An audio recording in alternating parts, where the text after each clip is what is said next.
Good morning. It's Thursday, October 17th, 2024. This is the Oldham County Board of Adjustments and Appeals. I'd like to call the meeting to order. If everyone could please turn off their cell phones or silent them so that we don't get interrupted during the meeting, including myself here. So the first thing on the order is to swear in staff. Swear in staff, please. Ryan, you can stand. And Ryan.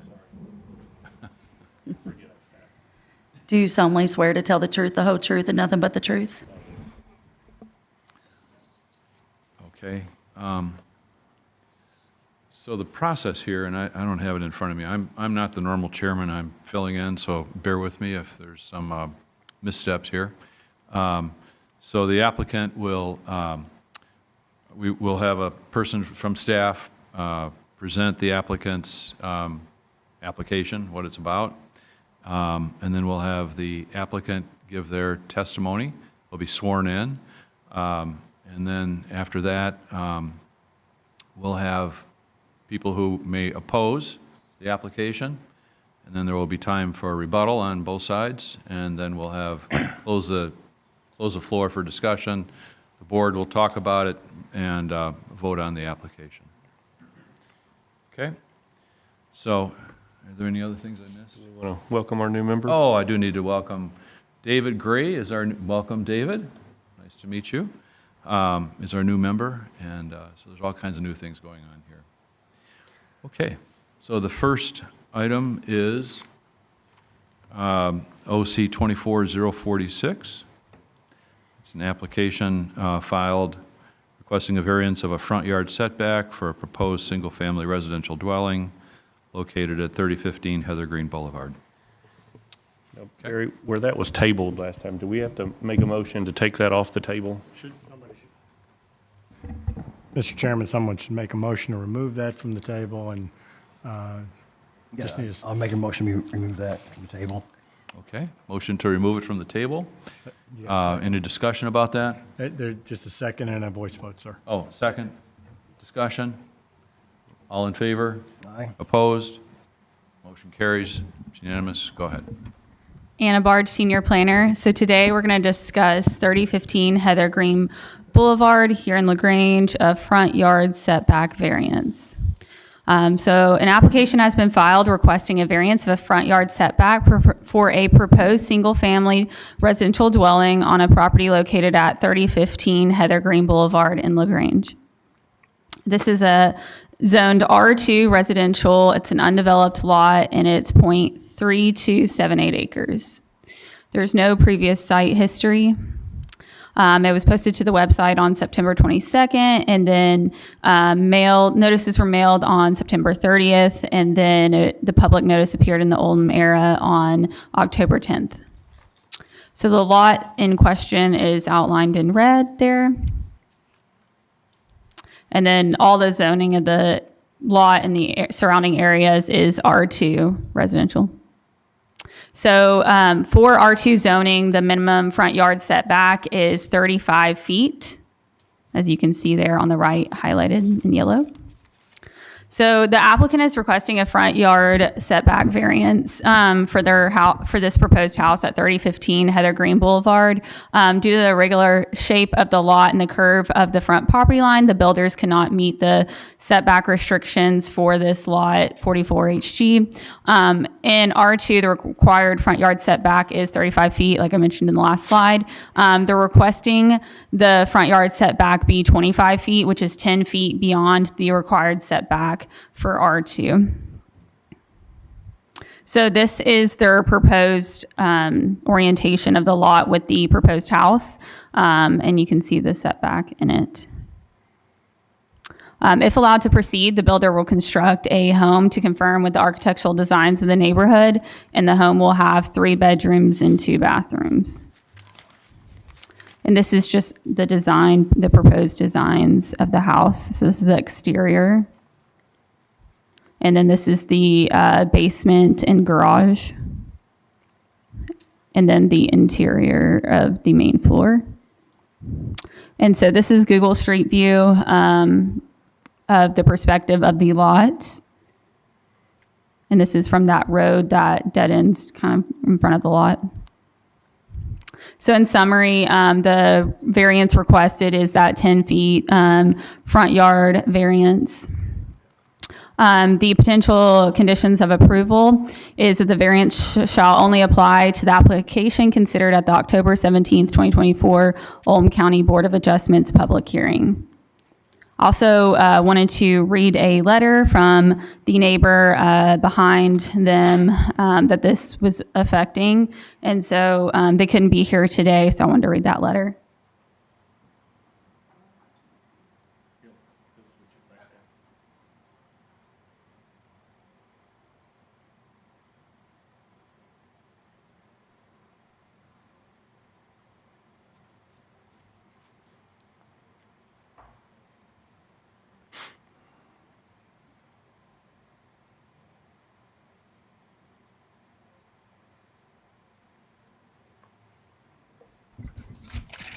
Okay, the letter. Hello, my name is James Unger and my wife Kathy, who live at 3005 Heather Green Boulevard, which is directly behind the building lot being discussed. I'm actually going to go back so you can kind of see. Can you focus that a little bit better? Is that possible to?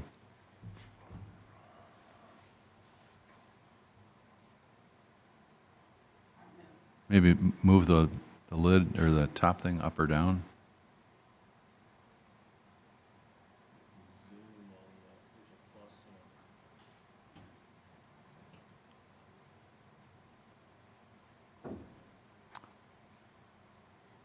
That may be a little better. Here we go. Here's technology expert.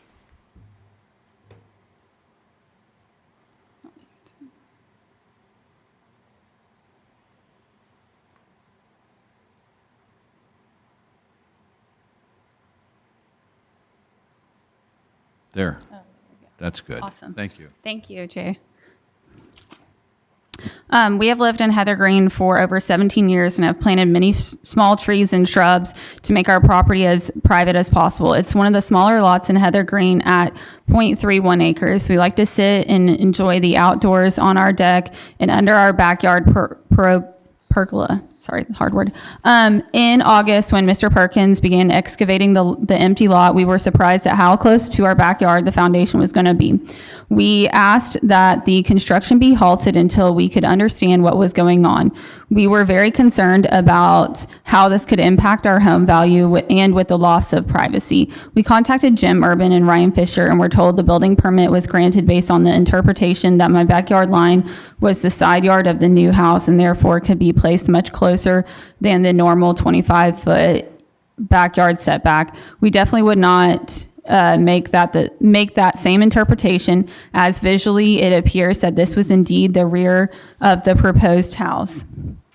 But we were told the county considered a 29-foot section as the backyard line and a 95-foot section that bends a few degrees and then bends a few more sharply for another 69 feet as the side yard. We did not think this made sense, but that was the criteria used to approve the permit. Mr. Perkins contacted us during this time and said that he wanted to work with us and see if there was a compromise that could be reached. He proposed moving the house 10 foot closer to the street to seek a variance for the front setback. This would have the effect of moving the back of the house about 8 foot farther from my backyard line for a total of just over 18 feet. We would like to have the full 25-foot setback, but consider this a reasonable compromise. Because of the curve of the road, moving the house forward would not appear unusual. We were at the variance meeting in September to testify, but it was postponed to October. Unfortunately, we are not in town for this meeting. We support the approval of this request. Thank you for your consideration, James and Kathy Unger. I have a question. I'm confused. So this implies a backyard setback of 18 feet? Is that right? If I'm understanding it? And the minimum is 25 for a rear? This is for the front yard. Yeah, I know, but they're talking about the backyard. It says the third from the last line. It says this would have the effect of moving the back of the house about 8 foot farther from my backyard line for a total of just over 18 feet. That's 18 feet, and the minimum is 25, so I'm confused. Brian, do you want to specify that? Stay on that letter, that Jay, if you'll keep it on there. Or do you want me to give you, I have two of them.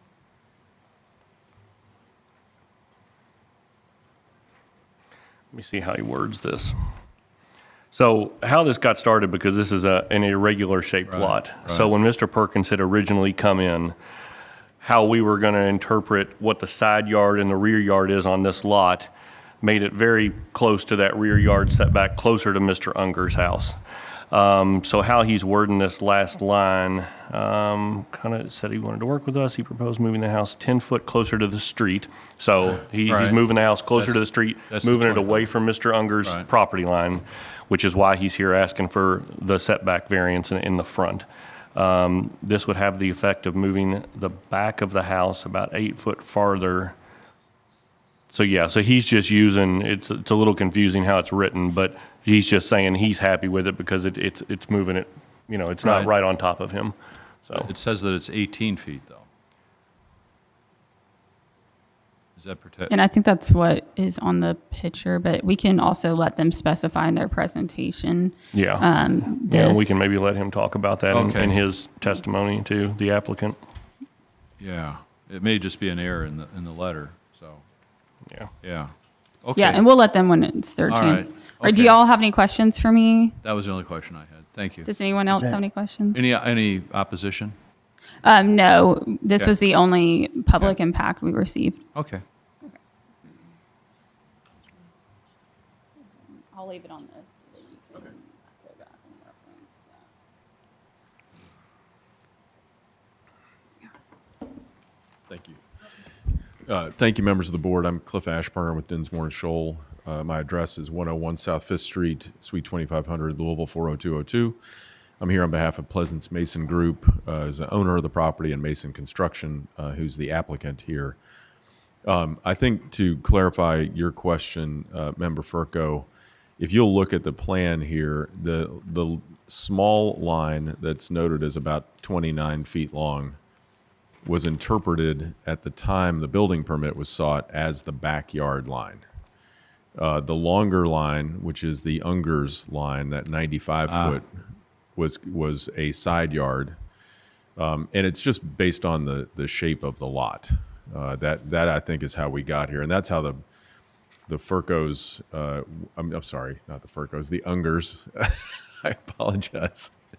Okay. And the minimum for a side yard setback is 7 feet, right? Yes, right. Okay, got it. All right. So initially, the house was permitted, as you see here, and when Mason began construction, and this is consistent with the letter, the Ungers realized, oh my gosh, this thing looks like it's too close to our backyard, and of course, their interpretation was our back line must be the lot 44 back line as well, which was just not quite consistent with what planning staff's interpretation was. So I'll just go just show you a couple of things. First, obviously, this is the subject property. You can see the blank lot there. It's in the middle of a curve.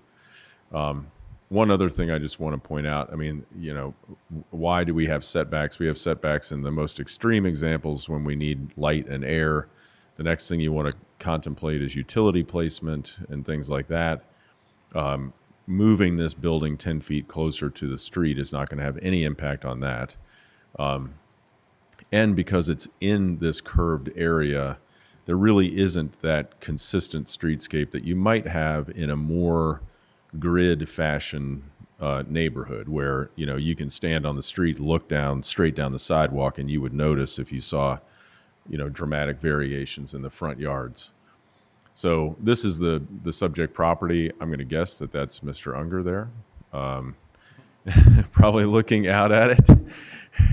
And they as they said in the letter, they've done some landscape improvements. I wanted this for you all to have the benefit of this because this is the next lot over. So if you're here, this is these trees are these trees. And so you can see, coming around the curve, at some point you're staring at the side of this house, which is, a very nice house. And I should mention as well that Pleasance Mason developed the Heather Green subdivision. They've built about 30 homes in the subdivision, and the home that they're contemplating putting on this property complies with all the deed restrictions, and obviously they want to do right by their previous customers that still live in the neighborhood. So this was the initial plan, and then let me go to this one is what we're talking about today. So, and I just want to clarify on this drawing, the area that is hatched is just an area intended to show kind of the maximum encroachment. So that is not structure. The structure is outlined here. So what you really have coming over the line is a portion of the front of the house here. This is porch, a little portion of the house here, and then this small portion as well. And I think we got into this last time, but this is the type of home, or this is the home that is approved on the property and intended to be built. So, I think that the unusual shape of the property, the fact that we are not interfering with any utilities, there's really not going to be an easy way to tell that this encroachment is even occurring if you're on the street or in the neighborhood, should all lead to an approval. Dan, do you want to mention anything else? So this is Dan Perkins with Pleasance Mason Group. Probably need to swear him in. Yeah, that's fine. My name is Dan Perkins with Mason Construction and Development. I'm the developer of Heather Green. We're at 6244 Old Grange Road in Crestwood, Kentucky. Raise your right Yeah, we'll hand. just need to- Do you solemnly swear to tell the truth, the whole truth, and nothing but the truth? I do. Thank you. So this is the last lot in the subdivision. It's an irregular lot, is why other builders didn't select this lot. It's been for sale for, I guess, since 2007 or 8. And so we are an ongoing home builder here in the county, and we decided to go ahead and put a house on it. Can you go back to the floor plan? When we started on the lot, we came up with a design of this house, and just the first floor plan. There you go. And as you can see on the right side of the house, my right, bedrooms 2, 3, and a bathroom and 2 closets. So that's about as tight as you can get a house on that right side. And then what we did was instead of putting a garage on the end of the house with a driveway coming in the end of the house and then to a turnaround and then into the side entry of the garage, we moved the garage to the back of the house. So it took that 22 feet, the depth of that garage, moved it to the back, and that allows us to scoot away from that corner in Jim Unger's house. And so we tried to minimize the best we could. Our first go around at the permit, when we submitted it, the porch was the only thing that encroached in the front because we knew we were close to the side setback up against Jim Unger. So we that was denied because of the square footage of the porch. I guess there's a minimum or a maximum square footage that the porch has to be in order to encroach over the front setback line. Not sure exactly what that number is. Ryan might know, but so that was our initial go around. Jim Urban was here at the time. He said, just go ahead and move it back. He said, well, the back setback line is that short line of the lot. And they permitted the house on August 9th, I think it was. So we've been stopped and working with Jim Unger. Came here without an attorney last meeting, and now I've got a trusty attorney here with me. So, but we've tried to minimize what we can do on the house. The house is like at the minimum square footage for a ranch in the subdivision, so it's as compact as you can get on the lot. So Thank that's you. all I have. Okay, I think the next, we would ask, any questions of the applicant from the board? Just one. How far is the front porch from the proposed sidewalk? From the sidewalk, Yes. it would be 25 feet.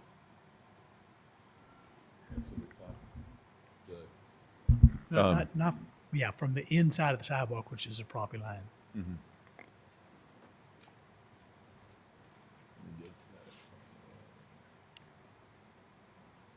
Yeah, so along Heather Green Boulevard, and this is consistent with most neighborhoods, the property line is about where the back of the sidewalk is.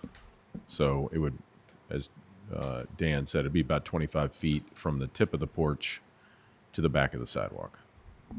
So from the property line of the two pins on each side, and then, so you would have a 4-foot sidewalk, and I can't remember exactly what it is. It's either 13 or 15 feet from the front side of the sidewalk to the curb.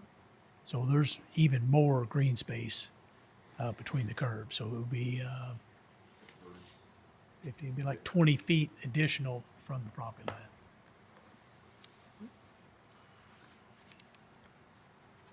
You can get a good idea of that here, Member Allen. If you look at 3103, you can see the road bed, the curb, then the verge, then the sidewalk, then the yard. So from the road, you're probably 40 plus feet.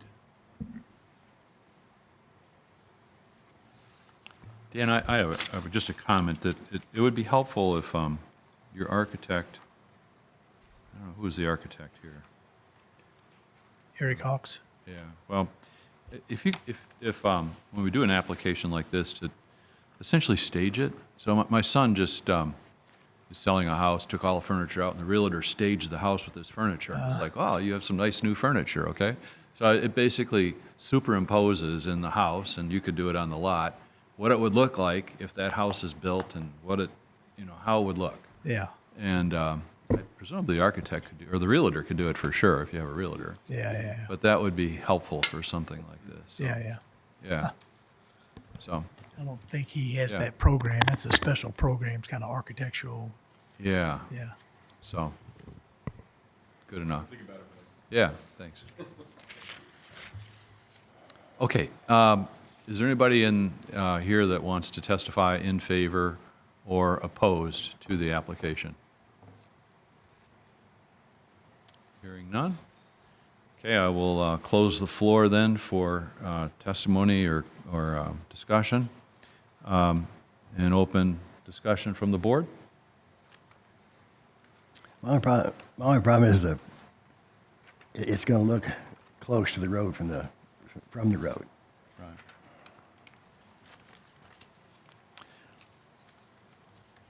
But if he says there's 25 foot between the sidewalk and the front of the house, it may not be as obvious as I'm thinking it will be. My view on it was that, that drawing that had the checkers on it, if you would, it's only the porch and a little bit of the building that is encroaching, if you would. And it is on the curb. I mean, I would like to see it, the 3D imaging of it, if you would.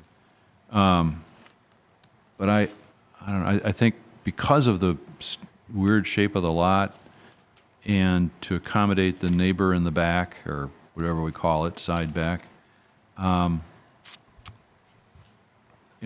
think it optimizes the situation. That's my thoughts. So, David, do you have any thoughts? I agree that it does optimize the solution here. So Okay. Any other discussion? Okay. With that, I'll open for a motion to approve or deny. I'll move to reapprove the application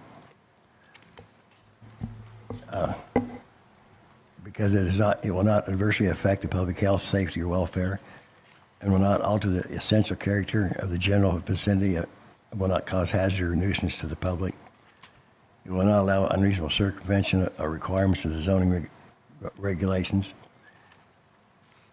The only condition of approval will be the variance shall apply only to the application considered on September 19th, 2024 Oldham County Board of Adjustments public hearing. And that would be my motion. Okay, thank you. Is second? Second. Okay, all in favor? Aye. Aye, opposed? Motion carries, it's approved. Thank you. Okay. The next one is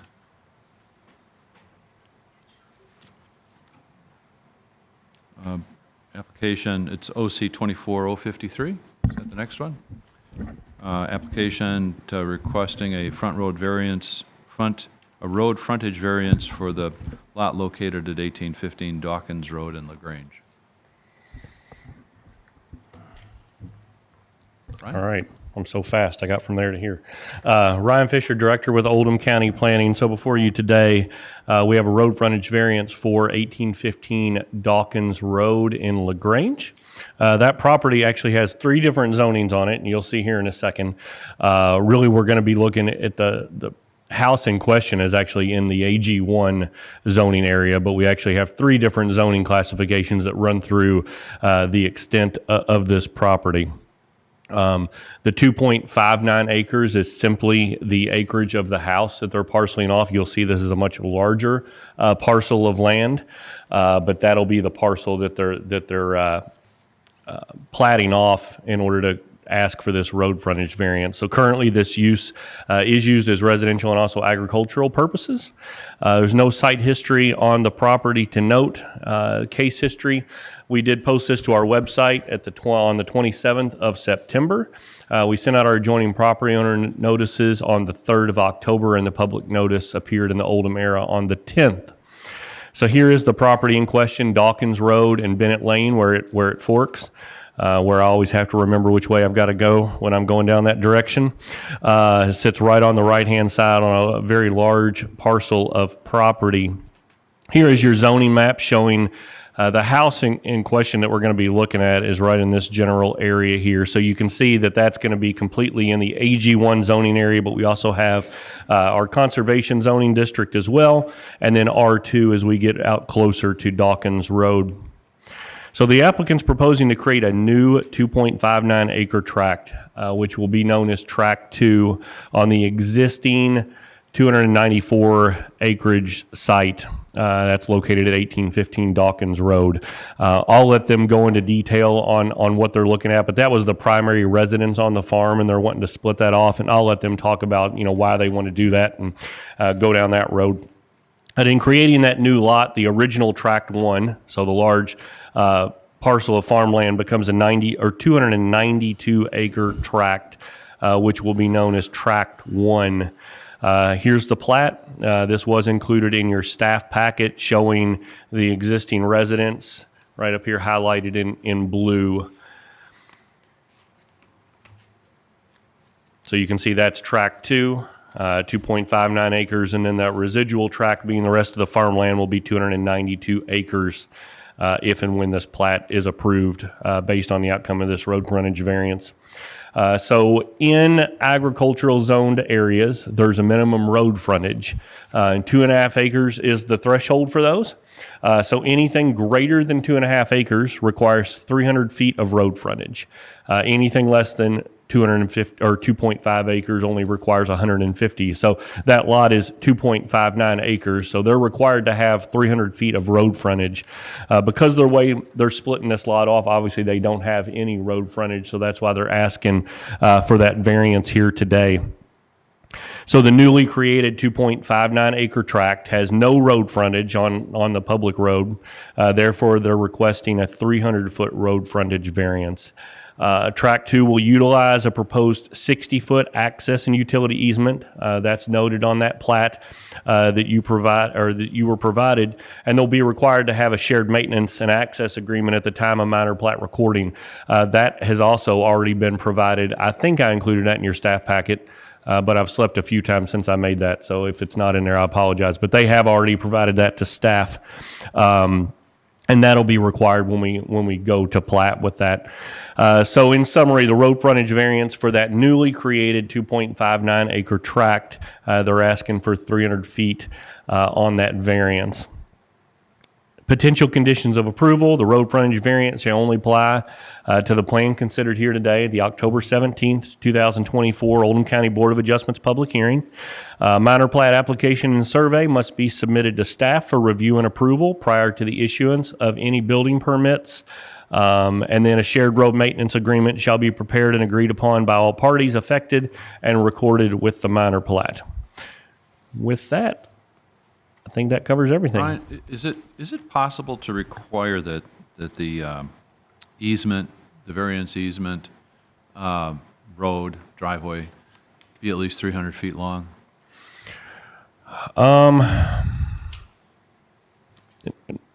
Now, so you're asking for the access easement to be at least 300 feet long? Right. What would be the reason behind? To kind of comply with the ag, it's to fit it in. Obviously, it's 0 feet because it's just the easement, the road that's not on their property. But, the intent of the frontage regulations is we got the 300 feet, right? So, so now we're going to have 0, and so it's like, how do we squeeze it in, other than just approving this, but approve it with a condition that the driveway be at least 300 feet long. So if I'm understanding you correctly, so the road frontage variance is they have to have 300 feet along the public right-of-way. Right. I don't know where But the making the application length is- of the driveway. But, well, the application is there will be 0, right? Because there won't be frontage. But they're going to have to get to the property somehow, and it'll be with the easement, the variance easement, that'll have a driveway in it, right? Right. So, And it usually only has to be 60 feet. okay. So they're following that. You can see on the one I've got. Right, no, it clearly meets it. And this is not much different. We see these all the time Right. as parcels of farmland in the county Right. do get divided up, and family comes back and wants to live. We see these fairly frequently here at this board. So, And the distance of the building from the road will be at least 300 feet, right? yeah, I mean, it looks like it's Like 1,725.8 feet from the road. Right. Yeah. I'm just trying to figure out how to comply with the intent of the regulation and approve it, so. That's it. It's my only question. Okay. Anybody else? All right. Okay. The applicant, come forward, or representative of the applicant? Good morning. Valerie Shannon with the Bramall Law Office on behalf of the applicant. My address is 401 West Jefferson Street, LaGrange, Kentucky, 40031. So if you will take another look at this plat. This is the original farmhouse on the property. And the Joplins bought this farm in 1970. The driveway, as you can see, comes off of Dawkins Road, and it comes off right before the split to Bennett Lane and runs the length of the property line, makes a curve, and comes down to the main house. The main house, it's not shown on this plat, but the driveway actually makes a circle loop in front of the house and then continues back to agricultural structures here in the back.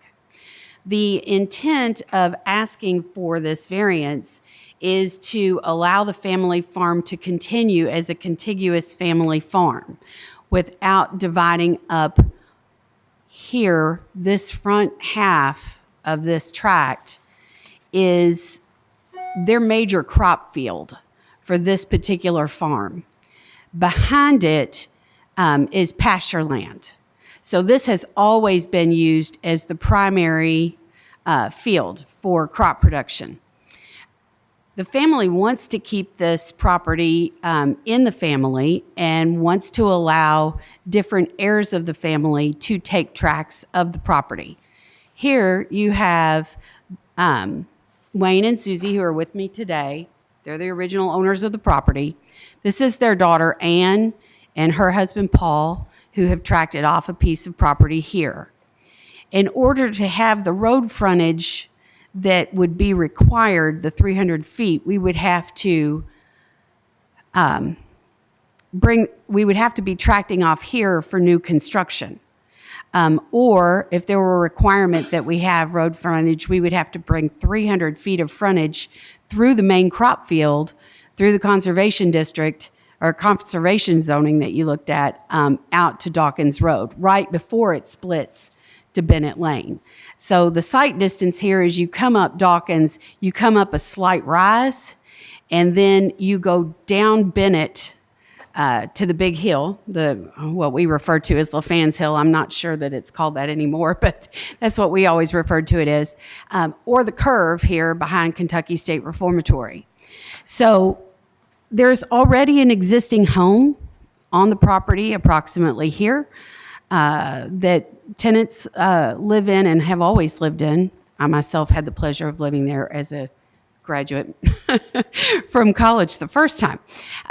So this driveway has served this farm forever, and it is the original driveway cut. So what we're asking is to be allowed to have a variance from the road frontage requirement for a couple of reasons. One, it's going to allow the proper use and maintenance of the main agricultural fields at the front of the farm, the front Dawkins. All of this as you go down until you get right about here, you can see trees, but all of this has been farmed for years. To allow them to have one of the grandchildren reside in the primary residence as they begin to downsize. It's in the interest of the family and the Joplin Family Farm LLC to maintain the property within the family. I suspect that as more grandkids decide to relocate to the farm, we would probably be looking at more tracts contiguous to this driveway as opposed to contiguous with Dawkins Road. The back end of this property is a creek. It's a creek that runs the length of the property. So the only road frontage available is Dawkins, and that just happens to be the best field for growing crops. So just to refer back to the application a moment, the applicant is requesting the road frontage variance to allow the main farmhouse to be utilized independently from agricultural uses. In considering the uses of the property, the Joplin Farm wants to continue to operate the farm and allow other members to move onto the property. Requiring the 300-foot maintenance would begin, road frontage in this instance would require us to take what is now the best use of the property, which is an economic source for the farm itself, and split that in half with 300 feet to come out to Dawkins Road. As it stands, if the variance is granted, this is going to allow the tract to continue to use the existing driveway and allow the existing primary field to continue its use for agricultural purposes. And it does eliminate a curb cut where there's not really good sight lines coming up the hill from Dawkins Road. And at this point, I'd take any questions that you all have. I don't know if we can get, let me see here. I'm not real sure where the picture of the farm. I want to talk about that just a second. So you can see on the bottom here, the driveway runs from here back and begins to curve around. This is one of the homes on the property. This is where the tenant resides. This is a feedlot and barn.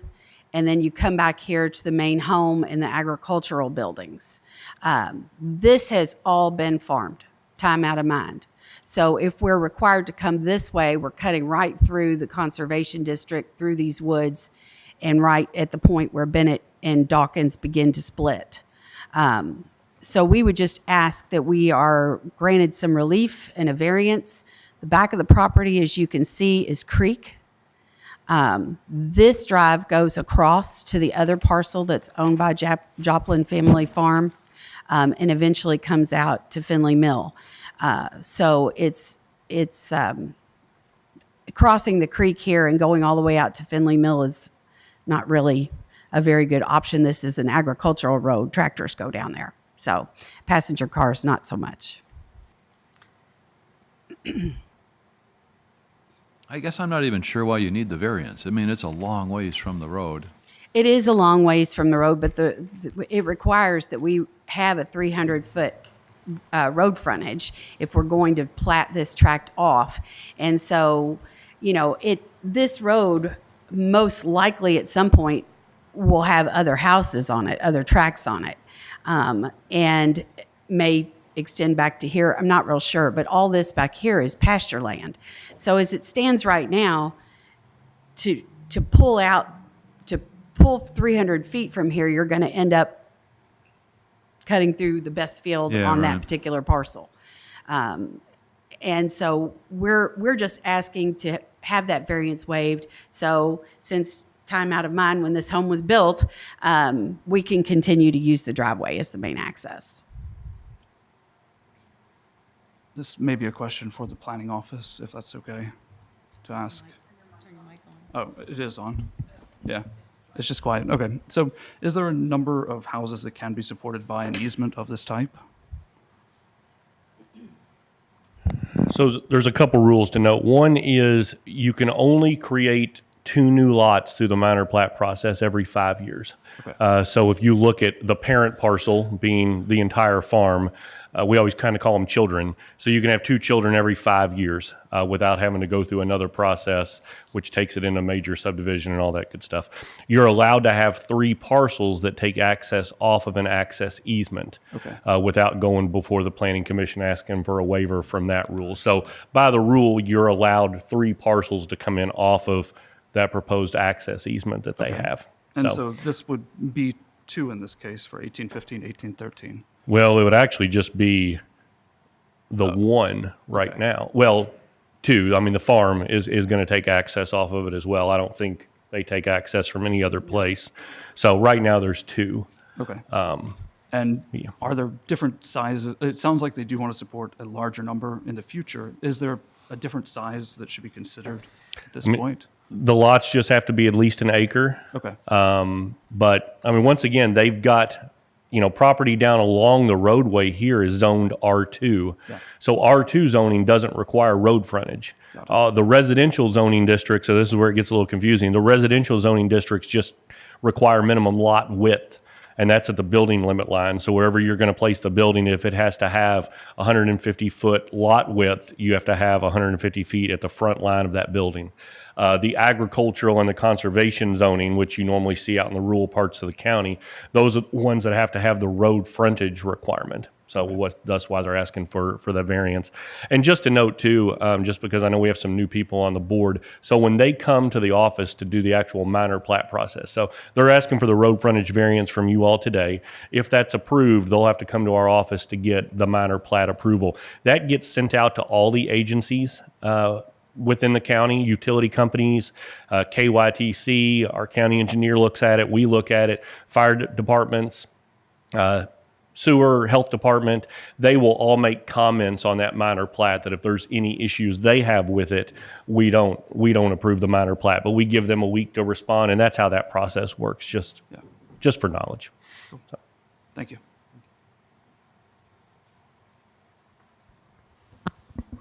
Any other questions? Any other questions or comments from the board?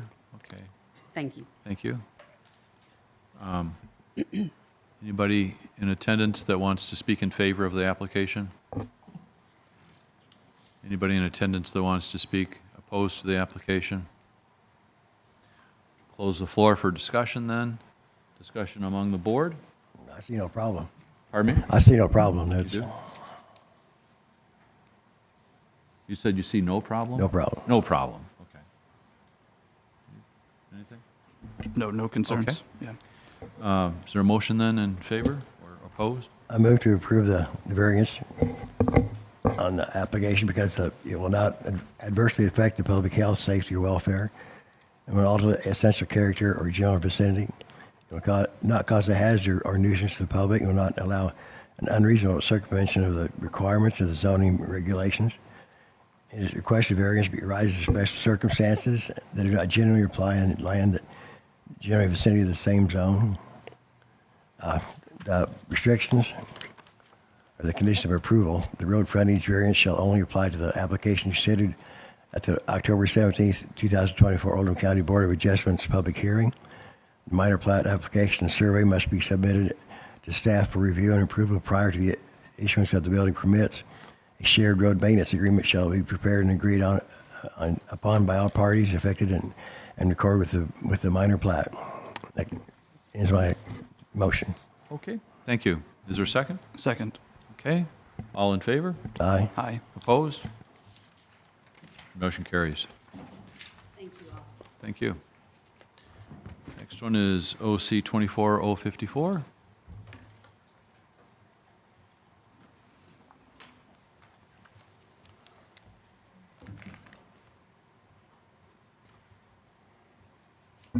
Good morning, Anna Bard, Senior Planner. This item was originally just a conditional use permit, but with the planning, do you need to read it first? Say again? Oh, I need to read the docket. Okay. Application for a conditional use permit and variance for an accessory structure without a primary structure for an undeveloped property located across from 6011 North Front Street, Westport. Yeah. So what I was saying was that this was originally just a conditional use permit application, but on further analysis that they had to also apply for a variance based on the size of the structure. And the reason that the property does not have an address is because we typically don't address undeveloped lots. So we don't typically give an address unless there's actually a building on the property. An application has been filed requesting a conditional use permit and a variance for an accessory structure without a primary structure for an undeveloped lot located across the street from 6011 North Front Street in Westport. So the zoning is just a tiny bit R2, but mostly conservation, and that size is not correct, actually, I don't think, or is it? I think so. I'll have to double check that. It was posted to the website on September 30th, and then notices were mailed on October 3rd, and it appeared in the Oldham Era on the 10th. And I'll go into the size of the lot later. It says here on the application the lot is 100 by 124, so that's about right then. Okay. I second guessed myself there because I was thinking in square feet versus acres. So this is the location of the lot. They recently bought it and parceled it out from that bigger lot that's around it.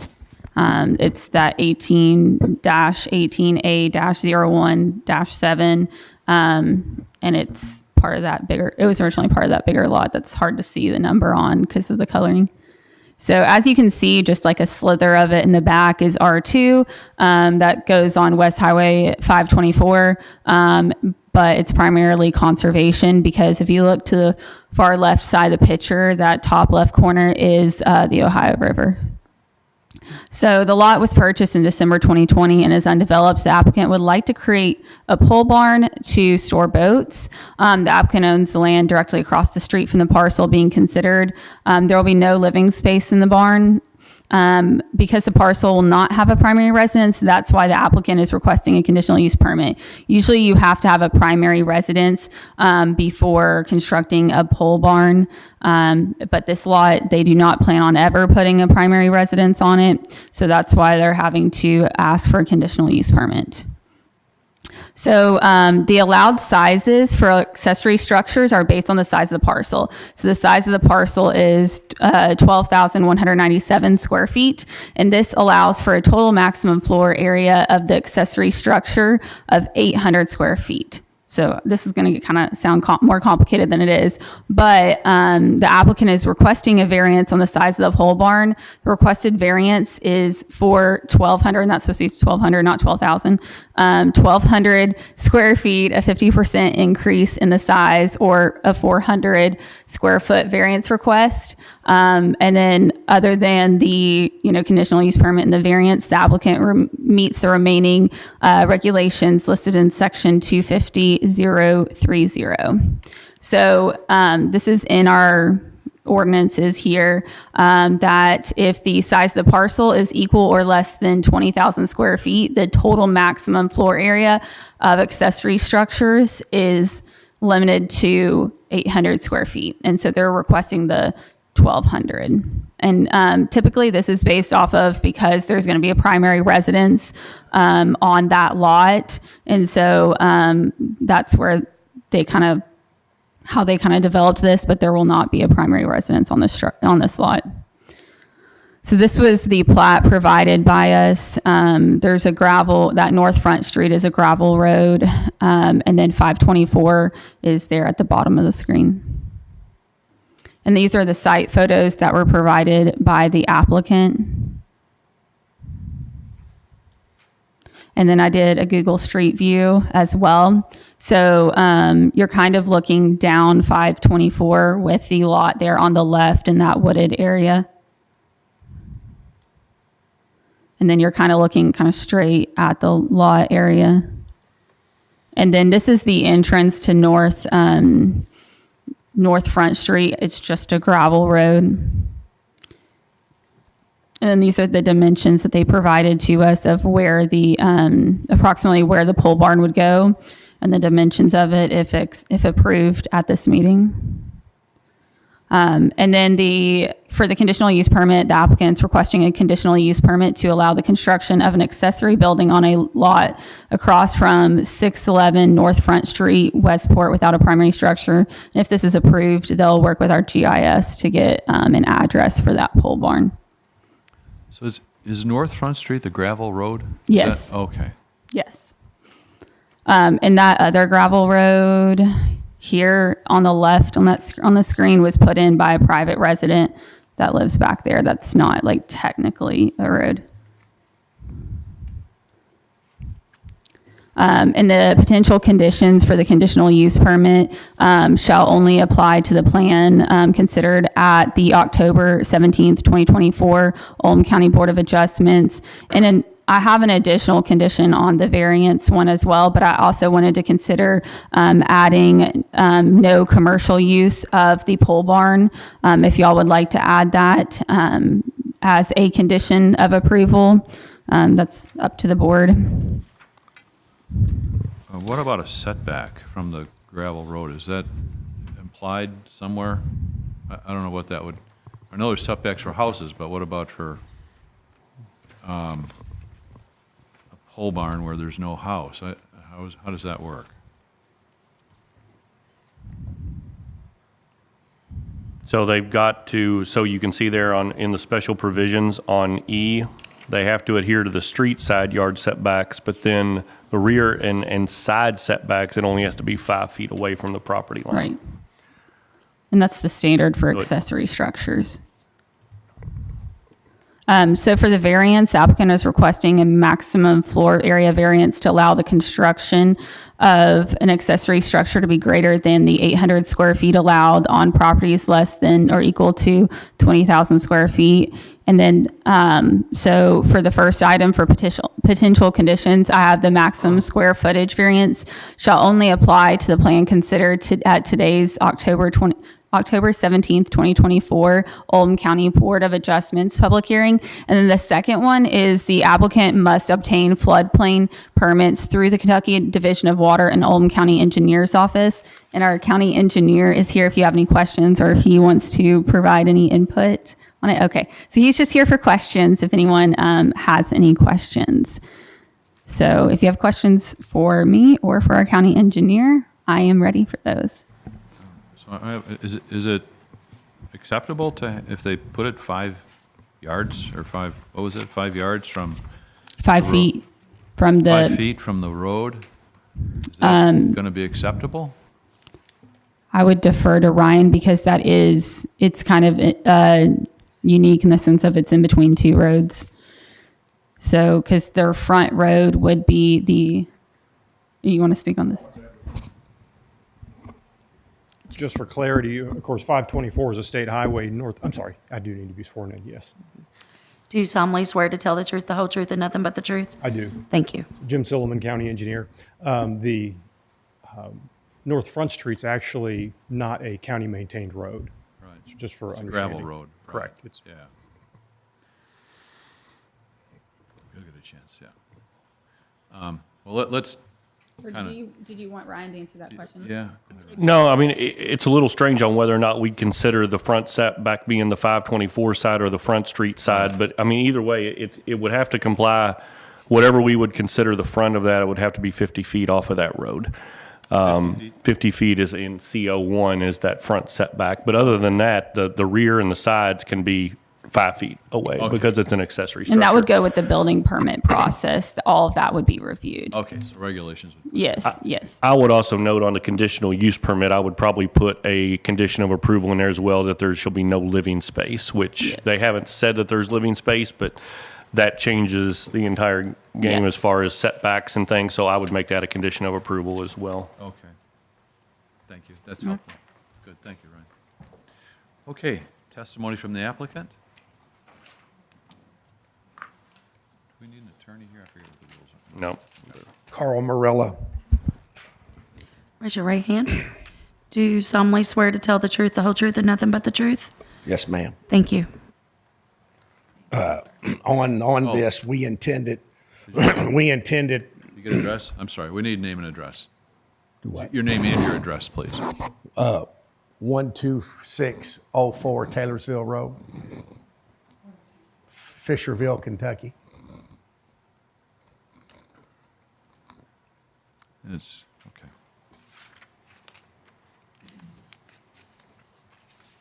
Okay, thank you, Carl. On the setbacks, Yeah, we built a place straight across Front Street from this, and we stayed the more than 15 foot off the lines. And if we're granted this, I want to stay the 15 foot off with the pole barn too, all the way around, Ryan just said it should be 50, didn't you say it should be 50? So the front yard setback is 50. Should be 50. 50? 50 50? for the front. 50, from the front. Okay, so we're 124 foot. Yeah, we can make it work. I'm sorry, go ahead. And then, I think by law, you could actually put two structures on one of these lots, but I will forfeit that or sign a paper or whatever. And that's why we was wanting to try to get the bigger building so we don't have outside storage. I like to keep all my stuff inside. I don't want a $50,000 boat sitting outside. And that's, but it's kind of hard. We plan on retiring in a few years, and I have several antique automobiles, and I'd like to be able to drive over to LaGrange and eat supper or lunch in one of my antiques, and I'd just like to be able to build a big enough building to accommodate a boat and a car or two. Okay. Good enough. Any other comments? Okay, thank you, Carl. Anyone in attendance that wants to speak in favor or opposed? Anybody in favor? No. Anybody opposed? Go ahead.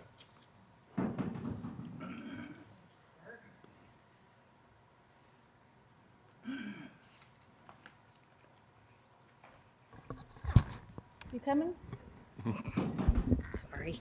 Okay, we'll need you to state your name and your address and then be sworn in. If you could just each give your name and address first. Go ahead, Lowry. The address at Westport. Your name? Your name? In the mic. Lowry Watkins Jr. And your address, please. The Westport addresses are 3 Where you live. in Jefferson County. What's your address in Jefferson County? 5604 River Knolls Drive, Okay. 40222. In Louisville? Louisville, Kentucky, 40222. Okay. And you? Jennifer McAdams, And your address? and it's 5203 Clark's Point, 40207. Okay, then you'll need to be sworn in. So. Can we do it at the same time? Yes. Raise your right hand. Do you solemnly swear to tell the truth, the whole truth, and nothing but the truth? I do. Thank you. Yes. Okay, thank you. Okay.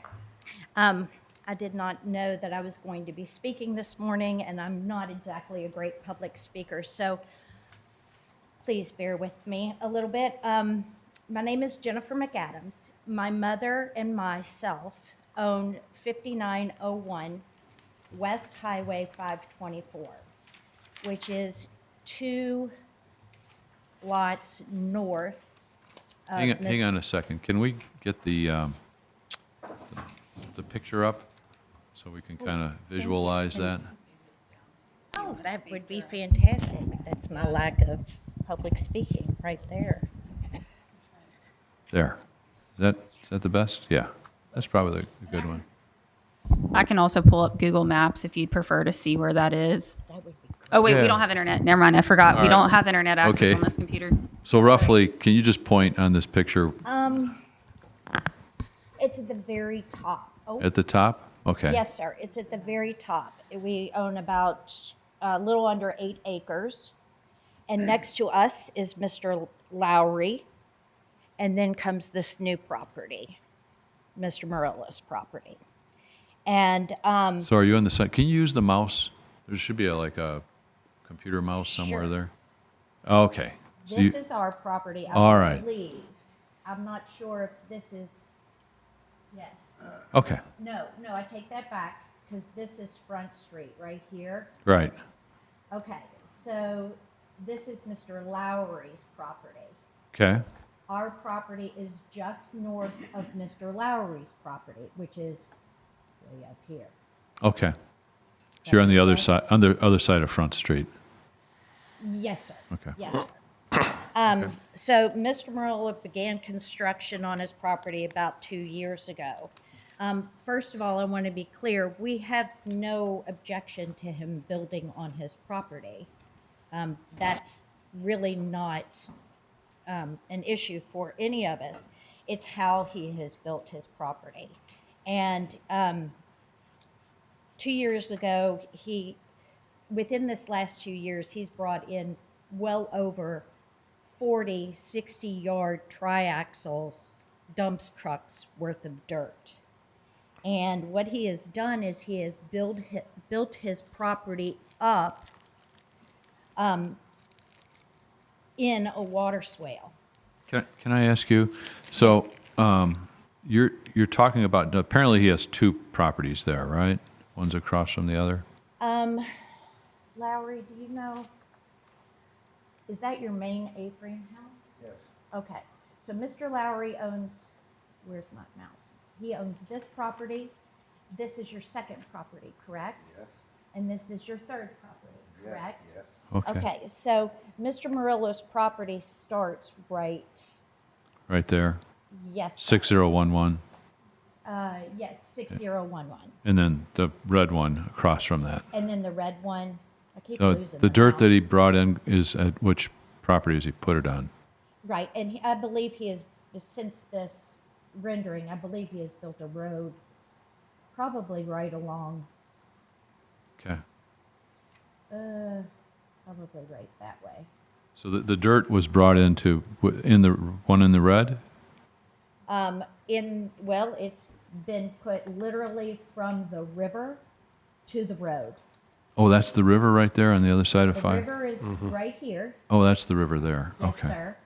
And then this is 524.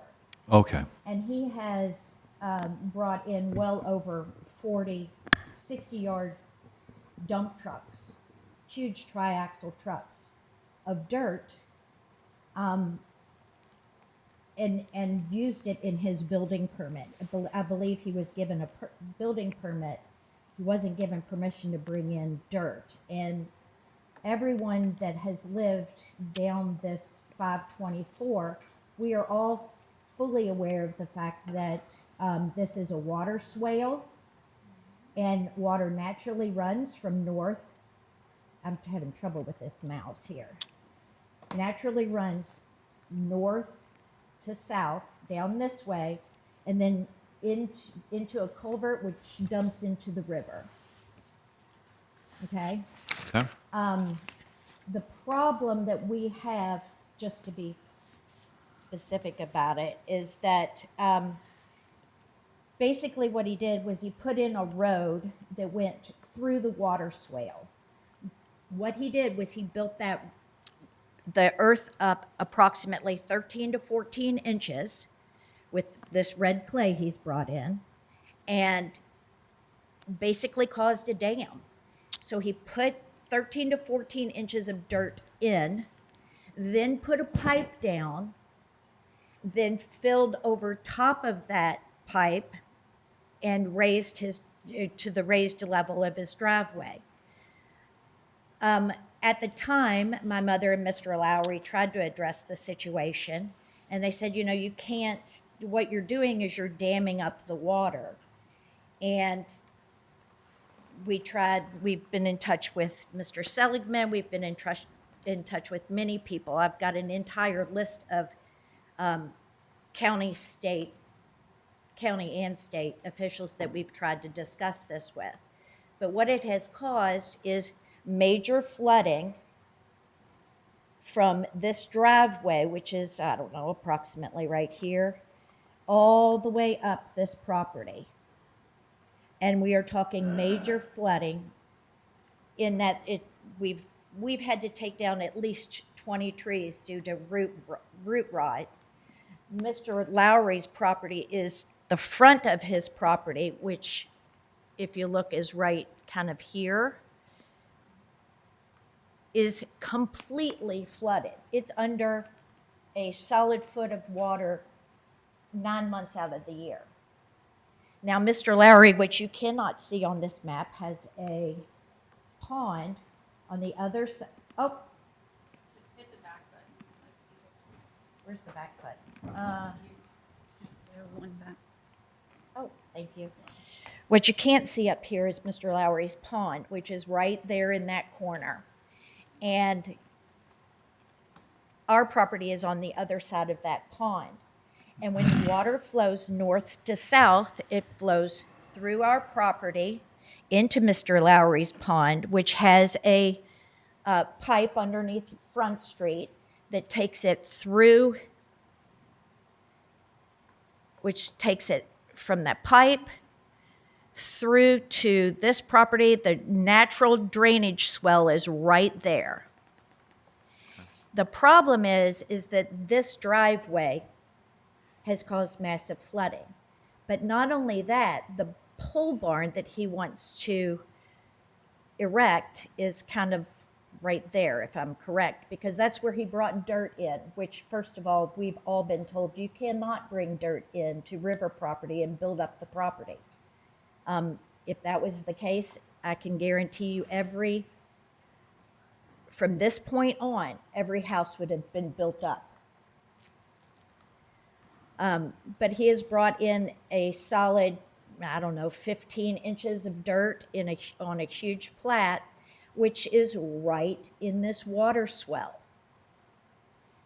So now we have multiple dams damming up the natural water flow for that swell. And it wouldn't be an issue if this pipe was lower in his driveway or if he wasn't building his barn up. But because he's in a water swell, the rest of the properties north of his property do not drain properly, and they now consistently flood. And I have multiple pictures of massive flooding. The mosquito infestation is unfathomable. The trees are dying of root rot because they're 9 months out of the year standing in standing water because the water will no longer flow the appropriate direction. Would that problem be cured if there was a culvert or a pipe that went through Mr. Morella's, this 18-18017 property? Yes, sir. There is a pipe. Oh, there is a pipe there. Yes, sir. There is a pipe. When Mr. Marilla put in his driveway, which is approximately right here, when he put in his driveway, he did put a pipe in. However, what he did also do is he put in a minimum of 13 to 14 inches of fill dirt and then put the pipe in. So he raised the ground over a foot and then put the pipe in. So the pipe is too high, you're saying? Yes. Okay. And you can see it in several pictures. The pipe sits here, the bottom of the pipe sits here, the water comes and sits, and it's right under it. I mean, all he had to do was put the pipe on the real ground instead of So building you have it up. pictures with you, you said? I have multiple pictures. Okay, maybe just If you want to put them up put on them the overhead, on he'll the switch it overhead. over. Yeah. You can put it right down. Technologically not You wanna very savvy. Sorry. Oh, here's a good picture. Just lay it right down there on the. Just lay it there. There you go. Okay. Okay, so this right here is Front Street. Okay. Okay? This is Mr. Lowry's property that is consistently flooded. Mr. Marilla's property is back over this way. These are Lowry's 3 properties. Got it. That's helpful. Oh, that's nothing. Hold on, let me show him these pictures and then I'll let you talk. Okay, all right. This is what it does to our property. This is our barn, and it floods it all the way up. Half of our property is flooded. Here's another look from Mr. Lowry's property. This is the new pad of where they're wanting to put this pole barn. Looks like there's a piece of construction equipment there. Oh yeah, there's always construction equipment there. We own a construction company. I see. This is the 14 inches. That's probably halfway through their construction. And that's on 529, right there? Yes, that's, I'm sorry. Yes, this is Okay. 529. Okay. 24. Or Or 524, yeah. 524. This is Front Street. Oh, that's Front You can Street. see it's completely flooded. Hmm. And it's just a gravel road, but it is the road that Mr. Lowry utilizes to get to his homes. Right. Let's see. Oh, here is a picture of one of the pipes.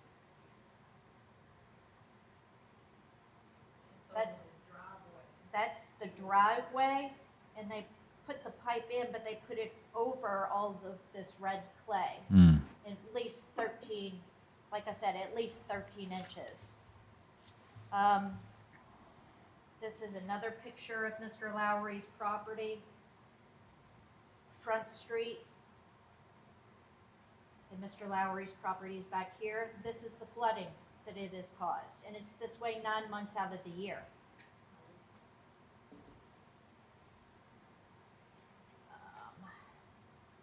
See if I have any other. Oh. property on the left of that Hold- picture is not Mr. Lowry. Hold on, you'll get your chance to respond. Make sure we keep the pictures. Okay, you mean this picture? Sorry, this picture? Yes, ma'am. This isn't Mr. Lowry's property? No, ma'am. Front part of it is, the back part is yours. This back part is yours. Yeah, The lot next to ours back there is not. I'll correct it when I turn this. Okay, I'll leave this picture right here so you can do it justice. Okay. Good enough. That's Mr. Lowry's property. Our property looks just as bad. I'm trying to, here's a picture of our property. This is our driveway and our property. Oh, yeah. She reminds me, you need to talk into the mic, yeah. All that was not recorded. Oh, okay, If you're not talking to that mic, it doesn't get recorded. okay. Okay. I So think, this is our property, this is our driveway and the visible flooding there. And then this is when he put in the driveway and the visible flooding to Mr. Lowry's property. okay. Mr. Lowry, did you want to talk? It's all you.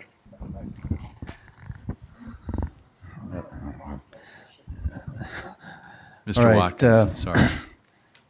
Let's leave those. I am going to leave every one of them right Okay. here for you.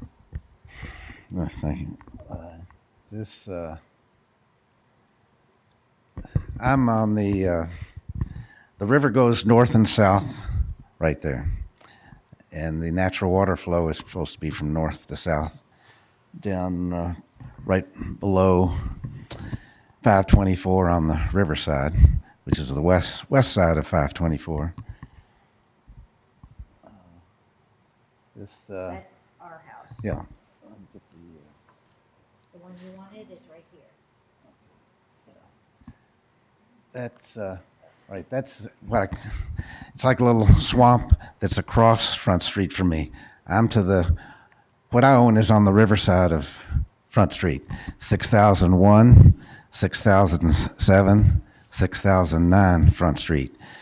3 platted lots with each one having a house on it.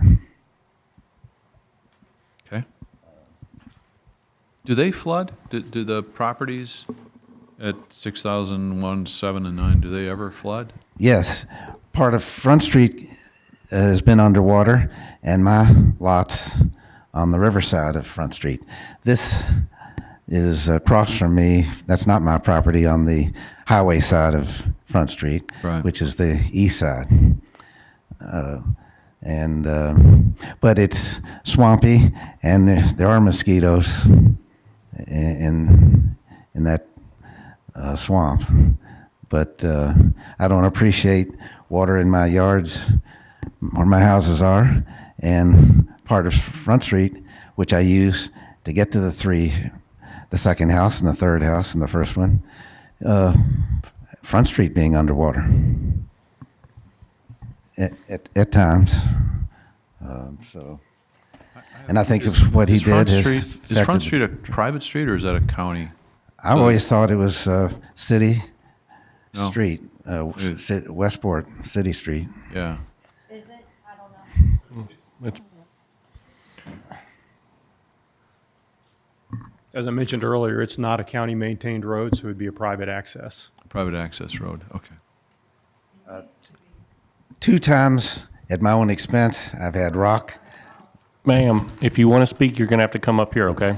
Twice I've had rock added to Front Street at my own expense, just to keep it built up, because after a while, rock roads can sink, and then you get a mixture of mud and rock. You put fresh rock in, then you're not, part of it's not in the mud anymore.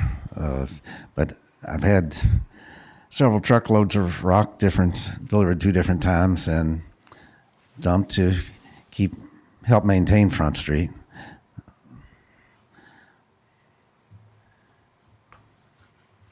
So As we were saying, we do not have a problem with Mr. Morello building on the property. It happens to be how he's building and where he's building that is causing the issue. It's flooding our property. We've tried to address it with him. He won't listen to us. He doesn't care if it floods our property. And the addition of this barn, the location of where he's wanting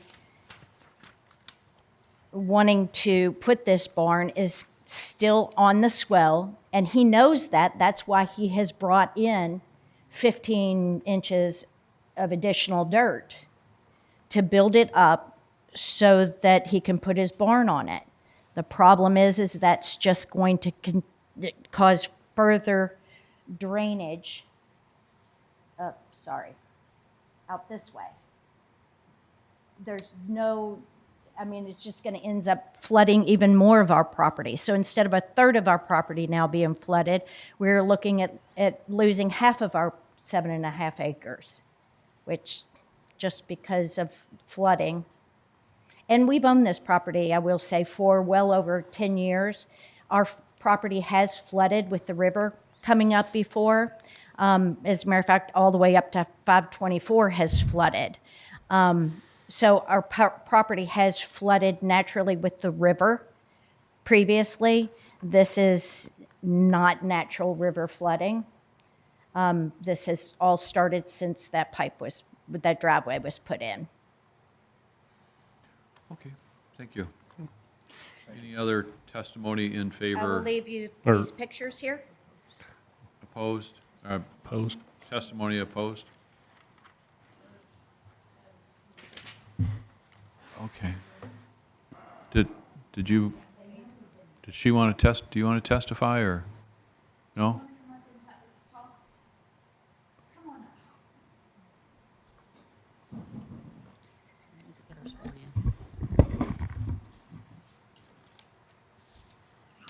Okay, hi. We need your name and address. Carol Wayne, 209 Mockingbird Gardens Drive in Louisville, Kentucky. Louisville? 40207. And then she needs to swear you in. Raise your right hand. Do you solemnly swear to tell the truth, the whole truth, and nothing but the truth? Yes. Thank you. I was just saying, I had a copy. Carol, can you move the microphone down a little I bit? was just telling her that. Go ahead. I was just telling her that I had a copy of his original permit to put in his driveway. And the first paragraph of this specifically states that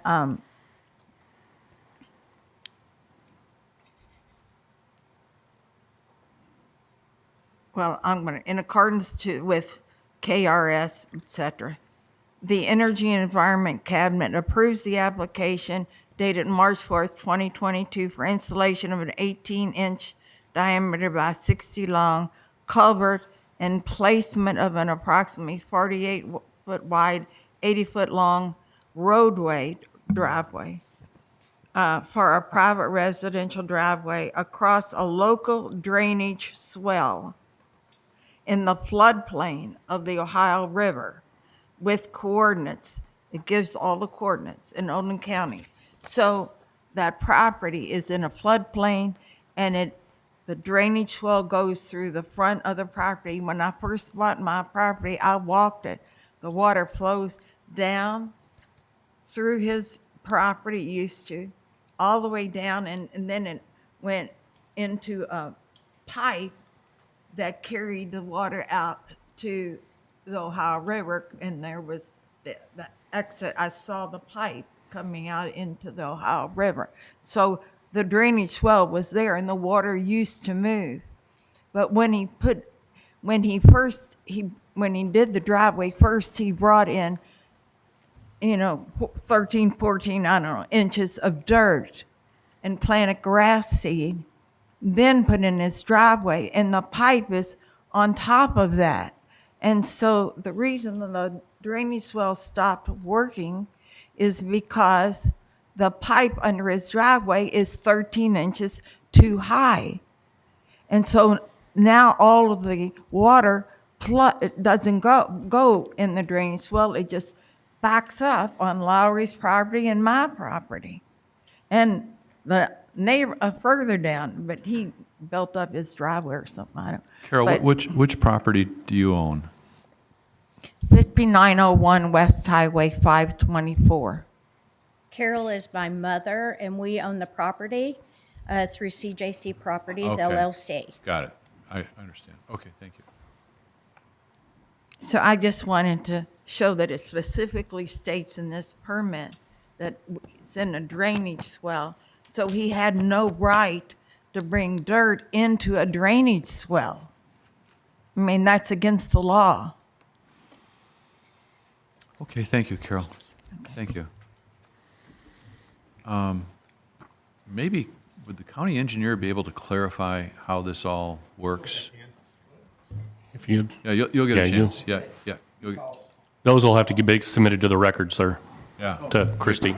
Need to give the pictures to her.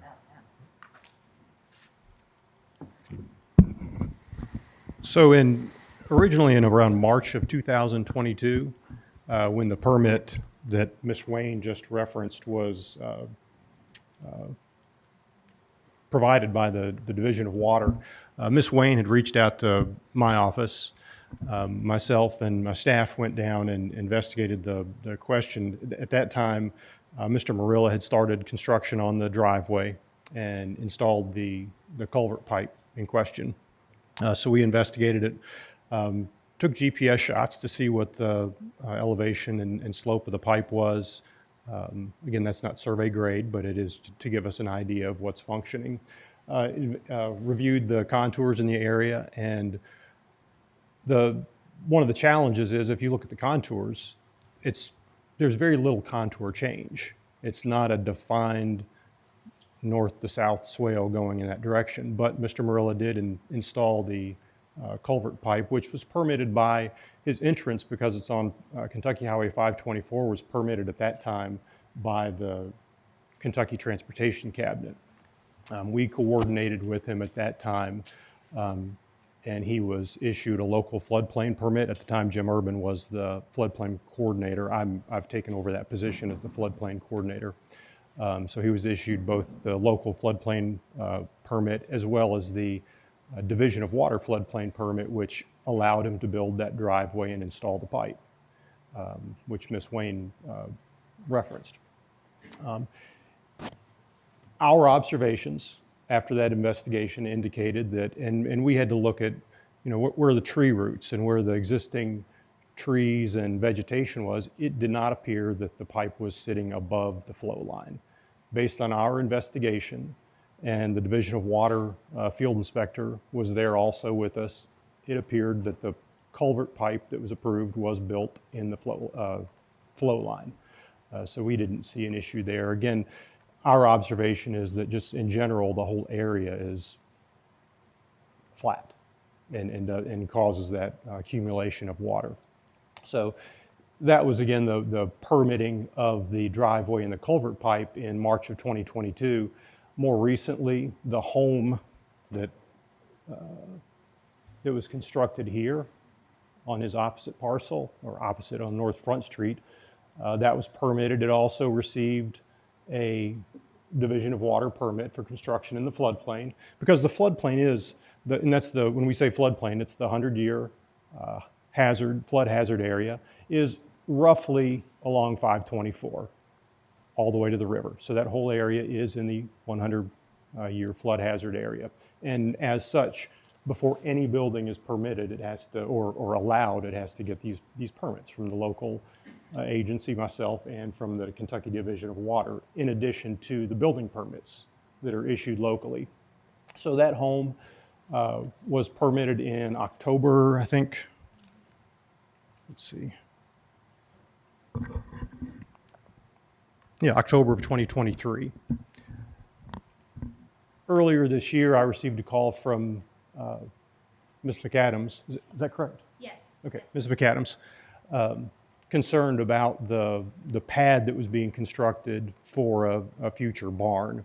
So I went down and inspected it. I actually met with Mr. Morrell at the time. He showed us where the pad was, and you saw pictures of it. At the time, it looked like, I'll say several inches of fill had been placed for that. That pad was not included in any of the current Division of Water or local permits, so we asked him to stop work on that until that could be resolved. And to this day, there's been no more work on that pad for a barn, which is the question for your all's board today.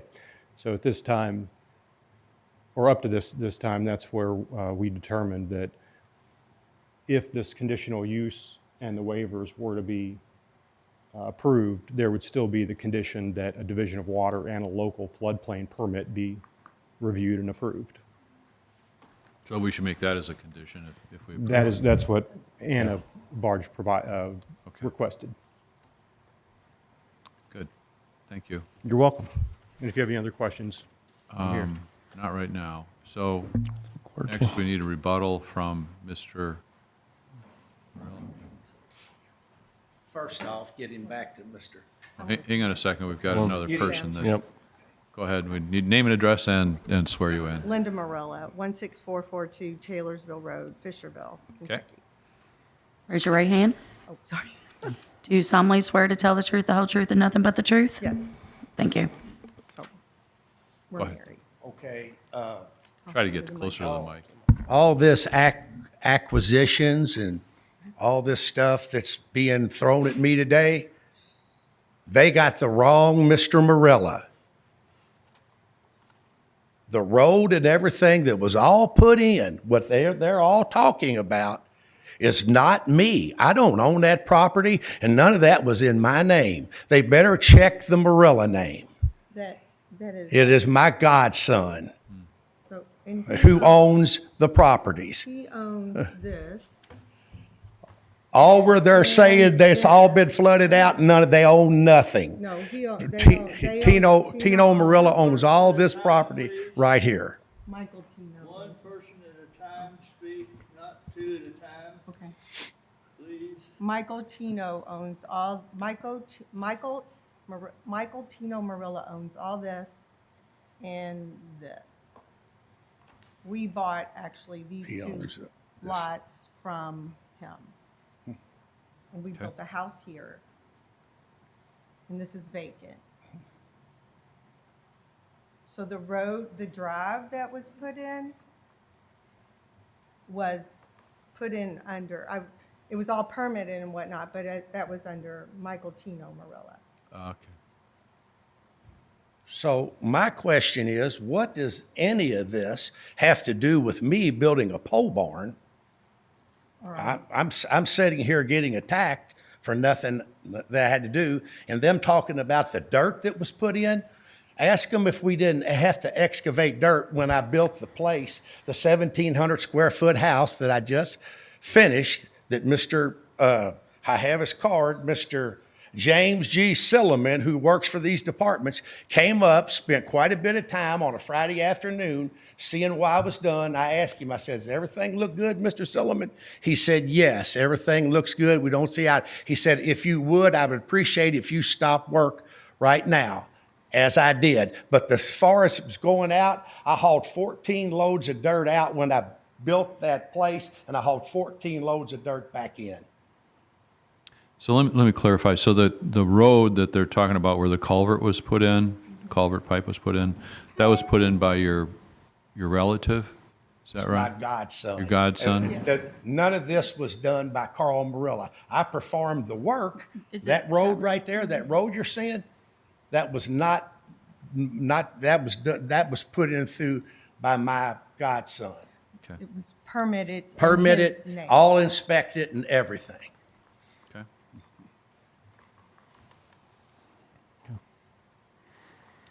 Okay, thank you. And now we've got a. We go to the rebuttal by the opposition. By the opposition. 5 minutes. Okay. Like I said, we don't have an issue with Mr. Marilla building a barn.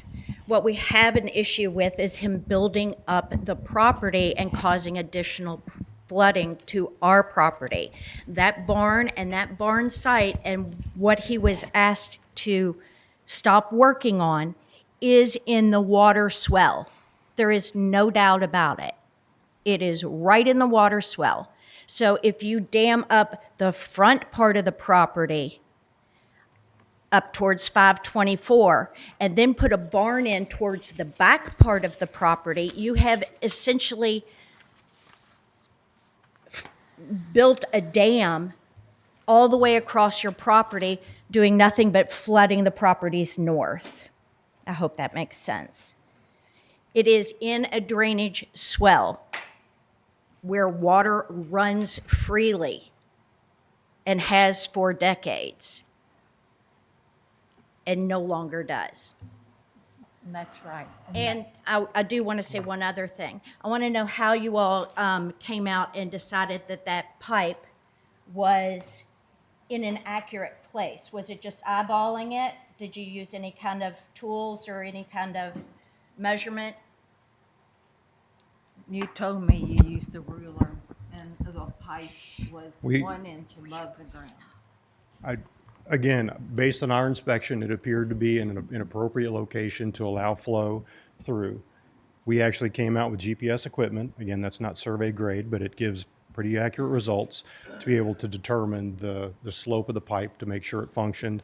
And we reviewed contours of the area as well as our own observations. So, I mean, that's very typical. What And we functional. saw was that he brought in 13, 14 inches of dirt, planted grassy. When you all came out, you saw the pipe on top of the dirt that already had grass growing on it. And the pipe was 1 inch above the ground. But you didn't take into account that he brought in 13 and 14 to 14 inches of dirt. And the pipe was on top of that. Now, all I can tell you is that the water used to flow all the way down back into the river. And after he put that driveway and pipe in, and now everything else is being built up to that level, the water no longer flows in the drainage swell. And that's against the law. You can't stop the flow of water in the drainage swell. I went out there with a yardstick and with that pipe, and I pushed it down through the fill dirt until I couldn't push it down anymore. Then I'd reach the real base, the real original elevation, real hard ground. 13 inches was at the bottom of that pipe. The fill has been brought in, and the pipe laid then on a new artificially higher elevation. It wasn't brought in and laid right down like it should have been on the hard ground. So you've got an elevated drainage pipe, as I measured myself. I think what I'm hearing is you're suggesting, so Mr. Morella doesn't own that pipe or that driveway, but you're suggesting that he or his relative who owns that lower the pipe 13 inches is kind of what I'm hearing. And we have a problem with the site of where he is building that barn, which is why we are all here today.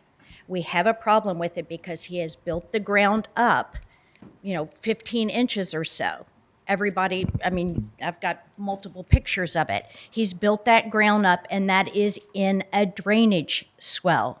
So if it's blocked in the front and now they're going to block the back part of it, there is literally no place for any water to go.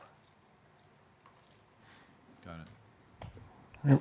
Now, Anna, I have a question. You said in the conditions for approval, there's something in there about the drainage issues being addressed. I'm not quite sure I see where that is. Yeah, so if you go to the, it's not in the packet because I talked to Jim after, I see. but it's in the presentation under the square footage variance. Applicant must obtain floodplain permits through the Kentucky Division of Water and Oldham County Engineer's Office. This would already be required, but we're just putting this in writing as far as the So that should conditions be approval. an additional condition. Mm-hmm. Yeah, that's one of the Leave additional that up conditions there I so went that up there. When we go to Okay. make motions, they'll. Okay, whoever sounds makes good. a motion will be yeah, able to. and you can do this both in one, or you can do. We need to do You them need separate. to do two separate. Yeah, that's what I was going to say, because there's the other conditions of approval we added, which you should have notes on, about the no commercial use and no dwelling space in there. And so I don't know what's the more appropriate, because we have the two different ones which should go where, but Ryan We might may have. need, we may need you to scroll back and forth as And we're I making can do motions. that. Okay? Yeah. Thank you. And the 50-foot setback, too. We need to make sure that's in there. Okay, now it's time for Mr. Morella to. Should do final statement of the Final- opposition final- first if they want to make Oh. a final statement. Just remember, there's no new testimony at this point, so it can only be anything that's already been mentioned. So, Okay, so if some, okay. okay, Thank you. and then, oh,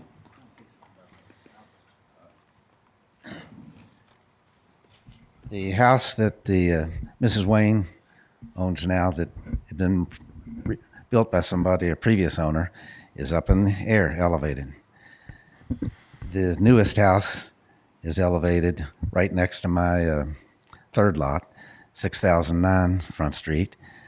And a few years ago, Mr. Murillo, his house did sit on the ground at the river. He had it raised way up. So nobody brought in dirt to sit houses up above, hopefully above any Ohio River flooding. They built them up on posts. They're elevated with posts, which you can't bring in dirt to build a house up above the floodplain. Dirt is not allowed in a watershed, water drainage area. Okay. Those three houses elevated. Thank you. I do want to add one more thing. Mr. Murillo said that he had not brought dirt in, that he had only moved dirt from one place to another because he excavated that dirt. That is not true. I have video of at least 10 to 12 dump trucks dumping dirt coming from 524 down 524, turning into the driveway and dumping their loads of dirt. So there should be no question. He has brought in thousands of yards of dirt. Okay, thank you. All right, Mr. Morella? Closing statements. I came here today to try to get a building permit for a pole barn. That's what I'm here for. Okay, thank you. Okay, since that's the end of discussion, I'll close discussion from the floor. Open discussion for board members to discuss. well, does anybody have, before you do that, is there any questions from anybody on the board of anybody? No. Before you do that? Anything from the county engineer needed? Well, I have a question. So this other condition that Anna's going to put up here, that this last one here, the applicant must obtain floodplain permits through the Kentucky Division of Water and Oldham County Engineer's Office, suggested by county, so that condition. So that will be adequate for you to address the flooding concerns that the neighbors have and the elevation issues and that type of thing. Are you able to Yes, deal with that? as Anna mentioned, that's actually, it would be required anyway. When that building permit comes through our chief building inspector's office, he checks and sees what's in the floodplain and then coordinates with me, and we'll coordinate with the Division of Water.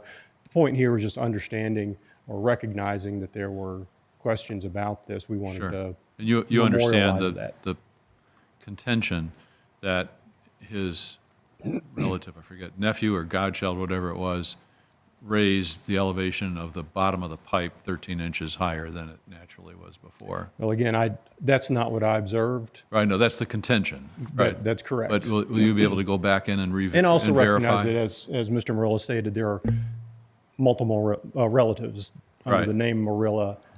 What we're Will you be able to go back in and double check that contention to see what? I think we can, but again, by reviewing what we observed upstream and downstream. Okay, And all right, well, Okay. you need to do your job. Yes, sir. Right, right. Okay, any other questions or comments from the board? Kind of sounds like it needs to be ironed out first, but Say again? kind of sounds like it needs to be ironed out first between the applicants, but Right. I guess we'd go ahead and approve it. Yeah, I think within the scope of what this board is meant to directly address, yeah, I think we should approve it.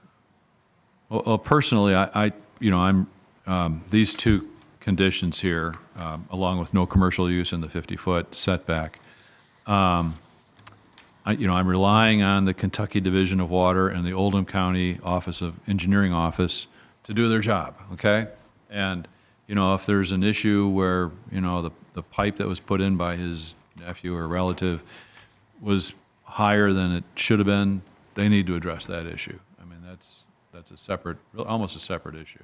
I understand it gets exacerbated by the fact that where now this pole barn is going in, there's additional damming going on, so it becomes even increasingly important. But the issue is still the same fundamental issue. So that's my only thoughts, and I'm open it up for any other discussion. Open it up for a motion.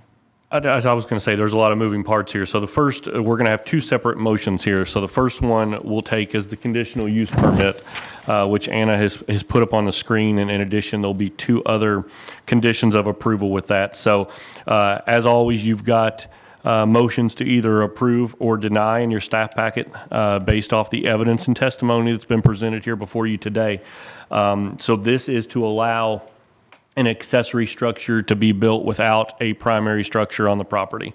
That's what this conditional use permit is for. The conditions of approval are that it shall only apply to the plan considered at the October 17th, 2024 Oldham County Board of Adjustments public hearing.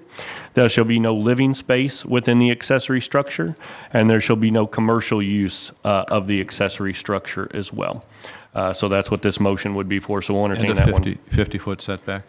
Well, I mean, you can put one in there that it shall comply with all the setbacks, but when they get a building permit, they're going to ensure gonna that be in that's there. done. All right. Is there a motion? I'll make a motion that we accept that we approve the motion that conditional use permit would, because the proposed use is will not conflict with the elements, the objectives, or policies of the comprehensive plan based on one or more of the following factors. Granting the conditional use permit will allow the proper integration of the community of specifically named zoning regulations. The character and objectives of the proposed use of potential impacts the community and surroundings are appropriate. The proposed use will not impair integrity or character of the zone. The conditional use permit, conditional permits of approval, conditional use permit shall only apply to the plan considered October 17th, 2024, Oldham County Board of Adjustments in public hearing. No living spaces will be included in the building and no commercial use. Second. And there should be no commercial use He said. of the space? And is there anything else that we need in this? That's it? That's good? Okay. Any further discussion? All in favor? Aye. All opposed? Any opposed? Okay, the motion carries. And then there's a second one? Okay, so the second one will be for the maximum floor area variance. This is for the size of the structure. So on their parcel of land, the maximum size that they could have would be 800 square feet. They're asking for a building to be 1,200 square feet in size. So in that maximum floor area variance, Anna has put those conditions of approval up on the screen for you, is that shall only apply to the plan considered at the October 17th, 2024 hearing, and that the applicant must obtain floodplain permits through the Kentucky Division of Water and the Oldham County Engineers Office. Okay. A motion from somebody? I move to approve the variance because it will not adversely affect the public health, safety, or welfare. It will not alter the essential character of the general vicinity. It will not cause a hazard or nuisance. We will not allow unreasonable circumvention of the requirements of the zoning regulations. Potential conditions of approval. The maximum square footage variance shall apply only to the plan considered at the October 17th, 2024 Oldham County Board of Adjustments public hearing. The applicant must obtain floodplain permits through the Kentucky Division of Water and Oldham County Engineer's Office. Okay. Any Second. second? Any further discussion? All in favor? Aye. Opposed? Okay, motion carries. You're approved.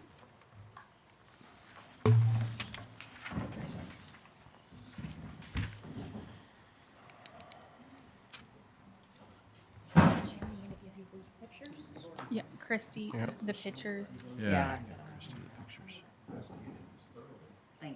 Is that all of them? Or probably need, all the ones you presented need to be.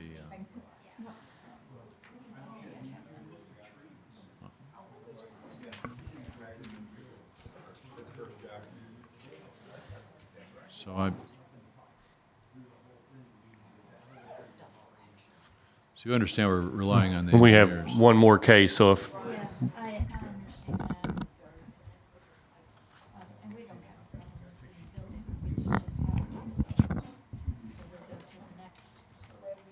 yeah.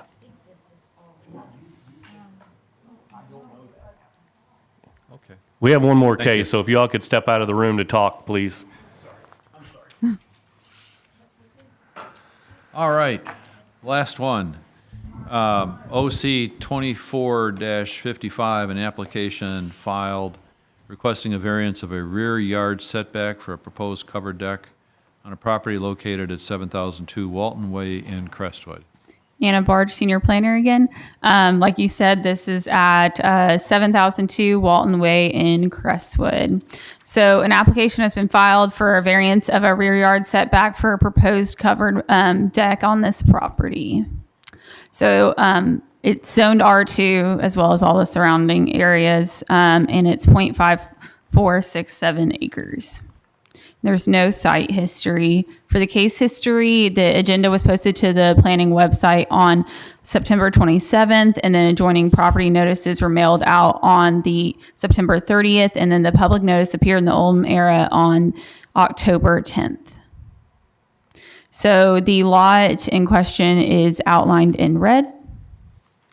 As you can see, the property and all the surrounding properties are zoned O2 or R2. Sorry. The applicant is requesting a rear yard setback variance for a proposed covered deck at 7002 Walton Way in Crestwood. Due to the lot being in a cul-de-sac, there's less depth to the lot, providing less room in the backyard. Currently, there's a 5-foot deep landing with steps at the rear of the house, and I'll show you pictures of that as well. In R2, the required rear yard setback is 25 feet, and the proposed rear yard setback with this covered deck is 16.9 feet, 8.1 feet beyond the required 25-foot rear setback. And the reason he's having to ask for this is because it's a covered deck specifically, and that's versus like a non-covered deck. So this is the cul-de-sac area. The house on the left is the one in question. Just to kind of show you the general area, this is Google Street View images. So these are the photos of the existing deck provided by the applicant. And so these are the plans developed by Mike Branca with TJM Custom Homes.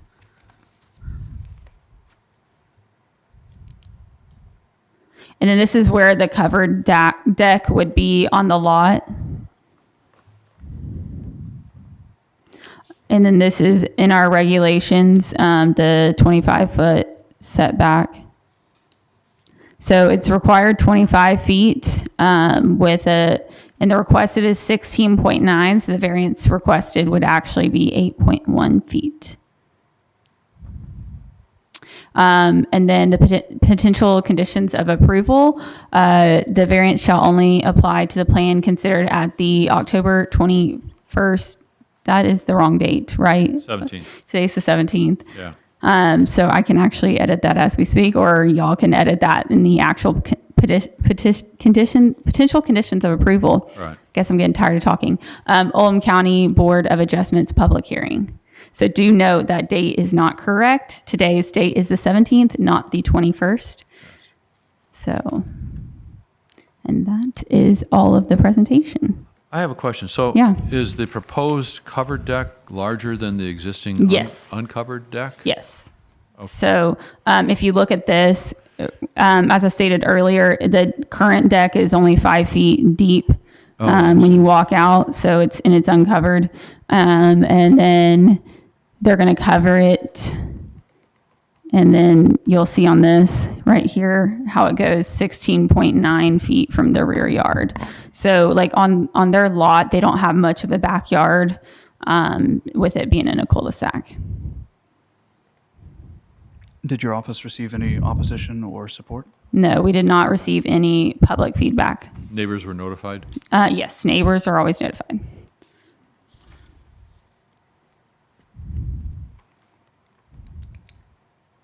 Any other questions? I just have a question. Just Yeah. So an uncovered deck, does that also count in terms of the setback? Typically, no. No? Yeah, so when you cover it, it becomes essentially part of the primary residence where Right. you attach the roof line. And so that's where that setback variance would come into play, is because Yeah. they're covering at that point. Yeah, Okay. and that's why they're having to ask. Got it. Thanks. Any other questions? Would we want a conditional, some type of condition to say that this wouldn't be enclosed, it would always be a deck structure? I mean, well, technically it could be enclosed. They could screen it in, they could. Right.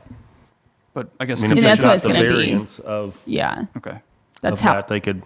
Oh, go ahead, They could do sorry. that. I don't know if that's their intent or not Yeah, it's ever, gonna, but. and the applicant will speak, but I'm pretty sure it's gonna be all like enclosed Okay. based on the plans. But it may not. He'll clarify all of that for you when he gets the opportunity to speak. Okay. Thanks. Good. Would you like me to leave it on this? Okay. Okay. Need to have you give us your name and address and be sworn in. Shane Brown, 7002 Walton Way. Do you solemnly swear to tell the truth, the whole truth, and nothing but the truth? I do. Thank you. First of all, I just want to say that I'm happy that there's nobody else in this room. Yeah. Yeah, right. That was more than interesting to say that. And the funny thing is, I know the godson that he really? was talking to. Yeah, he was talking about. So. Yes. So the question about enclosing it, the plan is to have some sort of screen, probably retractable, that can go up and down. That's No, my concern would be that this won't ever be converted to like a bedroom or living no, space like that. absolutely not. Not while I'm there anyway. Yeah. Okay. So I think she did a marvelous job. Thank you. You can see the deck that's there. We live in Summerfield neighborhood. I'm not sure if you guys are familiar. Several houses there, lots of new builds. A lot of them are going for $1 million plus now, by far a lot more than I got into the neighborhood at 14 years ago. But as you can see, with the deck that I have, that's not nearly stacking up to some of the new builds and what some other people have done in the neighborhood. So 2 real reasons for this. That was the first one. The second one was that with the deck that we have and the backyard that we have, we're not able to do a lot of outdoor family time with what we currently have. So this, we think, would remedy that and allow us to do that. Okay. Good. Any questions? All right. So it's going to be 100% covered. Are you going to have an area for like smoke to get out if you Good question. are grilling? So I wonder if he's got that here. Yeah, so you see to the left there, that part of that will be unfinished. I think it's that part where it says 36 inches. Okay. There will also be some steps going down to around this corner here on the left of the far side. The steps from the deck will go down there, and then that part will be uncovered for my grill. For the smoke to get out and Correct. stuff. Yeah. Okay. Good. I don't have any other questions. And I'll just make a note too real quick. So one of our conditions of approval is always it shall only apply to the plans presented at the particular day's meeting. So if and when in the future, if somebody were to do something different than what these plans state, they would have to come back to the board for approval on that. So Understood. Thanks. Okay. Thank you. All right. There's nobody else in the audience, so presumably there's nobody to testify in favor or against. So that takes care of that. So I will close the floor for discussion and have board member discussion. Any comments, thoughts? No? No comments. Is there a motion? Oh, I think she said they didn't get anything. were there any letters? Yeah, he asked and she said no. No letters? Isn't that correct? We did not get any feedback from the public at all. Okay, thank you. A motion? I'll move we approve the variance because it will not adversely affect public health, safety, or welfare, and all of the essential character of the general vicinity, and will cause hazard or nuisance to the public. It was requested what variance arises from special circumstances which do not generally apply to the land in general vicinity of the same zone. Potential conditions of approval. The variance shall apply only to the application considered at the October 17, 2024 Oldham County Board of Adjustments and public hearing. Second. Okay, any further discussion? All in favor? Aye. Aye. Opposed? Motion carries. You're approved. Thank you. So next we need to approve the minutes from the last meeting. I move we approve the minutes. That's the September 19th meeting. Yeah. Okay. I guess we're the only two who are here, so I'll approve those as well, or motion to approve, second, Yes. and approved by us. Okay. Thank you.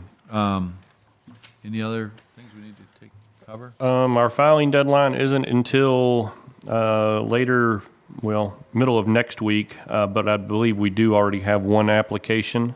So as always, we'll be meeting. Not sure Board of Adjustments have ever missed a month. So November 21st is that meeting date. Same time, same place. So November 21st, when is Thanksgiving? that's the next week. Okay. So week before Thanksgiving. Okay. Again, just my thoughts for staff. To the extent we can encourage architects to do three-dimensional kind of staging, if you would, of these, it would make it a lot easier for us to. Oh, we can, let's close. Motion to close the meeting. I'm going to move that we close the meeting. Second. Second. Okay, meeting's closed. So I just think.